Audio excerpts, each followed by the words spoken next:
What is up, guys? I'm Remote Night Owl, and I hope you're all having a wonderful day. So today we're back with item breakdowns, and today we're going to be taking a look at Duskblade of Drakthar. So this video is going to be geared a bit more towards assassins. We're going to be focusing on when you should build this item, how you should build it, and also different tips and tricks and how you can use this item specifically. So without any further ado, let's just jump into it. So the first two things we're looking at are the basic stats, which are 55 attack damage and 10% cooldown reduction. Pretty standard for all AD assassins.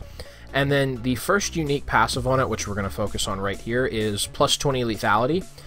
Basically what lethality is scaling armor penetration, which means at level 1, as you can see here, 20 lethality equals 12.44 flat armor penetration, and then when your champion scales up to level 18, the lethality will equal out to 20 flat armor penetration at level 18. Now, before I get into the other two unique passives of this item, I want to talk about the build path of this item and what the best way to build it is. So, you have Caulfield's Warhammer, and you also have Serrated Dirk. Both of them grant attack damage, however their differences are in their unique passives. Caulfield's Warhammer just grants 10% cooldown reduction, however Serrated Dirk has two different unique passes on it. The first one is it grants 12 lethality, or scaling flat armor penetration.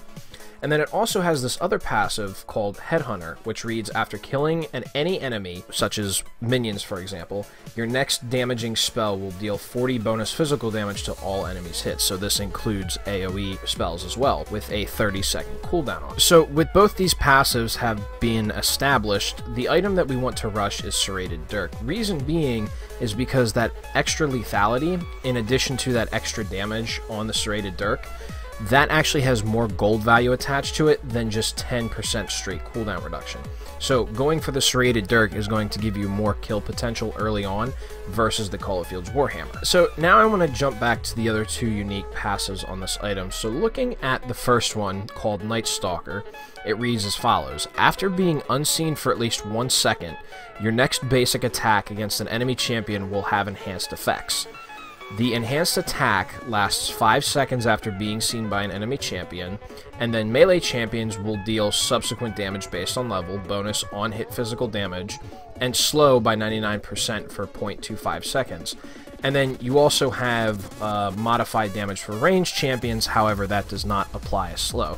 Since we are looking specifically at melee assassins, more specifically melee AD assassins, we're just going to be focusing on their portion of this passive. So I just want to interpret what being unseen means in the first portion of this passive. Basically, if you're Talon, Zed, or in the Fog of War, I just want to use those examples here. If you're in the Fog of War and it's unwarded by an enemy champion, then this passive is going to be active, period. However, if you're Talon or Zed, this works in both cases, where with Talon, because his ultimate makes him invisible, and then also with Zed, because his ultimate just completely takes him off the map, and he is unseen because of his shadows. Both of those instances, in addition to the Fog of War, will all proc the passive on this item, so your next basic attack will then deal the bonus damage as well as the 99% slow. So there is a little trick you can use with this item when it comes to not being spotted by enemy wards and such, but I want to go over the other two passives real quick to give that little trick context. So the two unique passives have to do with spotting enemy wards, and the first one reads, when spotted by an enemy ward or trap such as a Teemo Mushroom or Nidalee Trap, you gain Blackout over a 400 unit radius for 8 seconds with a 90-second cooldown. So this is basically like a self-sweeper that you can use every 90 seconds. And then the passive that procs once you get spotted by a ward or trap, which is Blackout, you disable surrounding wards as well as exposing stealth wards and traps. The effects linger for 2 seconds after you walk away, and it does not extend over terrain. So basically, using this item, you can destroy wards and traps every 90 seconds while roaming or wandering through the jungle and such. Now, to show you guys what this little trick is, you can actually use this item to see whether or not an area is warded and if you're spotted, even without the Blackout passive being off cooldown.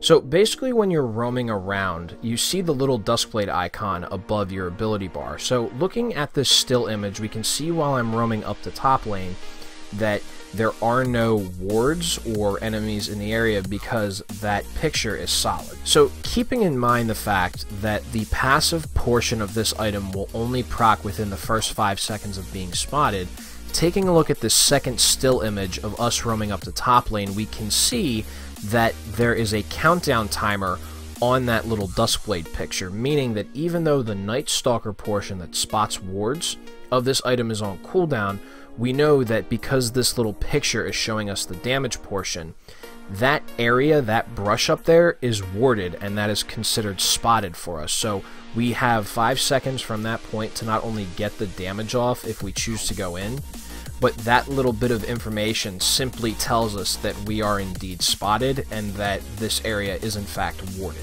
So the last thing we want to talk about with this item is when in your build path do you want to build this? Well, because of the power spike and bonus damage you get from its passive Night Stalker, you want to build this pretty early in the game, and there's almost no situation where you're going to build this late. However, depending on what kind of assassin you are, it can be interchangeable with an item called Youmuu's Ghostblade.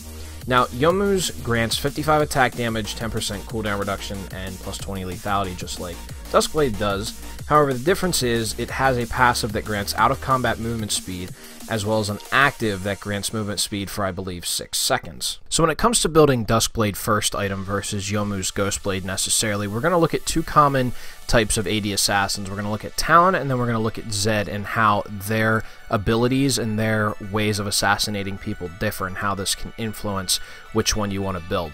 Now, Talon versus Zed, Talon is more dependent on movement speed and keeping up with his opponent, versus Zed, who blinks around with shadows. So for Talon, yes, you could build Duskblade of Drakthar as a first item power spike. However, based on the way the item works and how the champion works, you might want to consider building Youmuu's so that way you can keep up and keep on top of your champion. Now Zed, because he blinks around with his shadows, his movement is mechanical and not based on just running towards the enemy. So with him, building Duskblade first would actually work a lot better, simply because his movement is based on a mechanic rather than just movement speed. Well guys, that's all I have for today. Thank you very much for watching, and hopefully today you learned something about AD assassins, their build path, and this interesting item in the game called Duskblade of Drakthar. Well guys, thank you very much for watching, and as always, we'll see each other again real soon. Have a wonderful day.